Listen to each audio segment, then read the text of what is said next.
dying to know what's inside here. You need to do maintenance to your A1 or your A1 Mini. Well, this video is going to show you what they look like on the inside, as they're both basically the same. Starting from the inside out, here's the basic outside carriage, and you have your little hot end fan here. Next up is the heater, brick, and heat sensor. That goes here. Your wire from this gets routed through these little slots and out the back of this little faceplate, like so.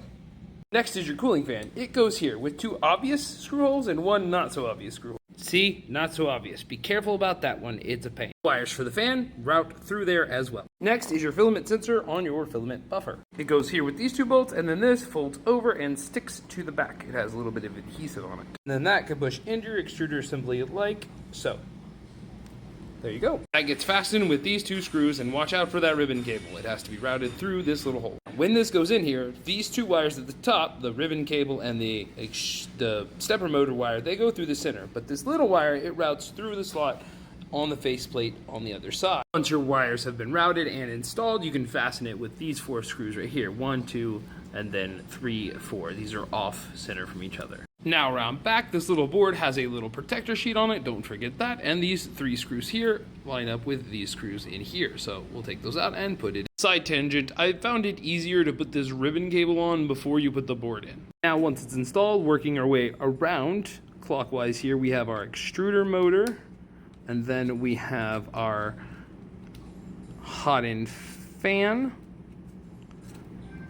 Then you have these 2 wires that screw in here. I think they're for a sensor of some kind. Not really sure. Next is the nozzle fan. It goes here. And lastly is the hot end. It goes right there. Next is the cable to the hot end, which is surprisingly just a USB-C cord that plugs in here and has 4 screws to keep it from wobbling out. Now lastly, with a little bit of thermal paste at the front end here, we're going to put that nozzle in. And we're going to use the spring carriage to lock it in place. Now we're going to test it as it is. We are calibrating.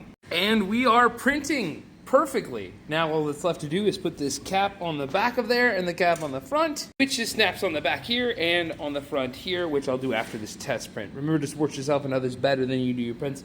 If you have any questions, feel free to ask. And also, if you know anybody who has an A1, send them this. I'm sure they'll be